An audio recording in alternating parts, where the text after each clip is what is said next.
Sometimes the most terrifying stories are not fiction. They are told by ordinary people who once faced something they still can't explain. Tonight, you will hear several true mysterious stories. Each one happened in real life. No exaggeration, no imagination. Turn off the lights and listen carefully. This story happened to me last summer in mid-July. In the evening, I noticed my cat jump out of the window. We live on the first floor, and slip through a basement window of the neighboring building. I had no choice but to go after her. Luckily, I ran into the building janitor. He unlocked the basement with his keys and waited outside for me. From the very beginning, I sensed an unpleasant smell, but it was a basement. Homeless people often stayed there, so I didn't think much of it. I walked about halfway through, calling my cat, when suddenly an elderly man appeared from around the corner. He was wearing old torn clothes and a green hat that stood out in my memory. He was holding my cat in his arms and offered to hand her to me. The cat looked frightened. She broke free and ran back around the corner from where they had come. I instinctively moved to follow her, but the man stopped me and said his family was sleeping there and asked me not to disturb them. He assured me he would bring the cat himself. I was shocked and confused, unable to react. A moment later, he returned with my cat. I thanked him politely and hurried outside. I told the janitor there were people inside the basement. He waved it off, saying homeless people often settled there again. At home, I pushed the incident out of my mind and went to sleep. The next morning, I woke up to noise outside. The courtyard was filled with police officers gathered around the basement entrance. When I saw the janitor and an officer approaching me, I knew something had happened. The officer asked whether I had seen anyone and how far I had gone inside the basement the night before. I told them about the elderly man who helped me find my cat and mentioned that he said his family was sleeping nearby.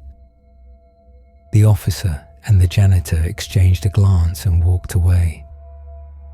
About 15 minutes later, I learned that 3 deceased individuals had been found in the basement: an elderly man, an elderly woman, and a man around 35 years old. They had been there for about a week.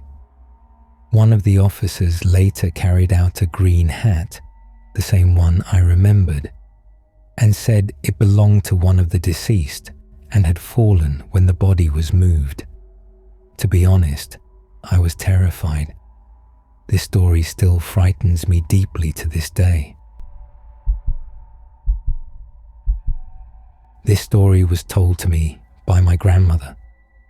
She lives in a small rural town in the southern United States, one of those places where mostly elderly people remain. There are no jobs, and most young people leave as soon as they can. Many houses there stand abandoned. Their owners have passed away, and no one can sell the properties, so they slowly decay, casting a heavy mood over the town. A house like that stood next to my grandmother's. Eventually, a young couple moved in. My grandmother was happy to have neighbors again. The woman's name was Emily. She often stopped by to help with chores or borrow sugar or salt. One day before the weekend, Emily came over and said, "Aunt Lucy, could I borrow some sugar? The raspberries are ripe. I want to make jam." That weekend, the couple traveled to visit friends and relatives in a nearby town. Late at night, Emily returned alone. Her path led across a large empty field. The next morning, the town learned that Emily had passed away. She had been struck by gunfire. Later, it became known that a local man had gone outside that night to scare off stray dogs by firing his shotgun into the air. He used birdshot. Some of the pellets struck Emily in her legs and side. She remained alive for several hours and called for help. The man heard faint cries, but never came outside. Emily passed away before morning due to blood loss and shock. A few days later, her husband left town, and the house became empty once again. About a week later, my grandmother's sister came to visit. The next morning, over breakfast, she said, "Lucy, I had the strangest dream. I was standing near your fence in heavy fog. A thin young woman in a white dress was walking toward me from the neighbor's house.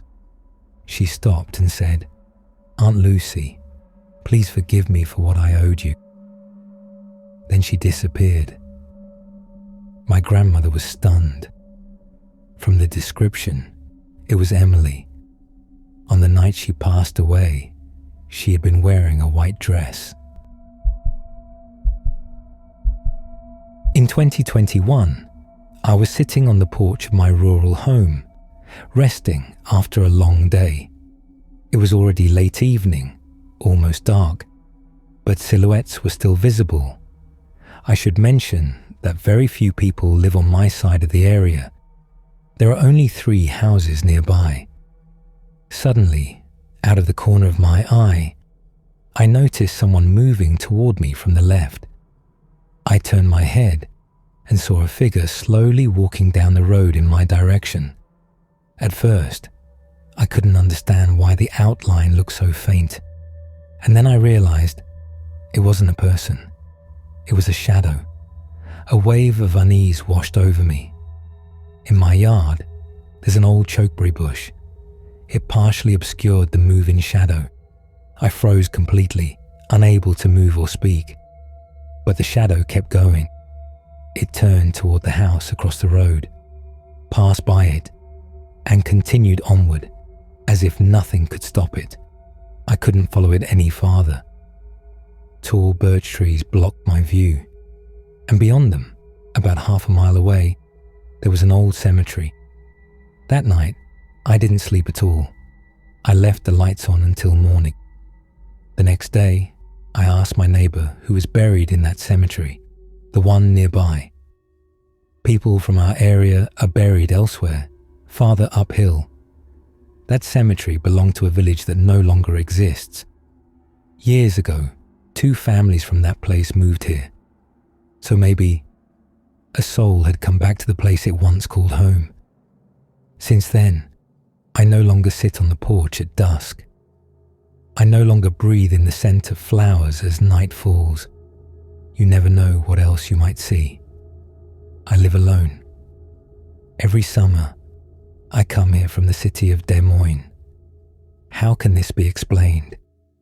Everything I saw was vivid, clear, and undeniably real.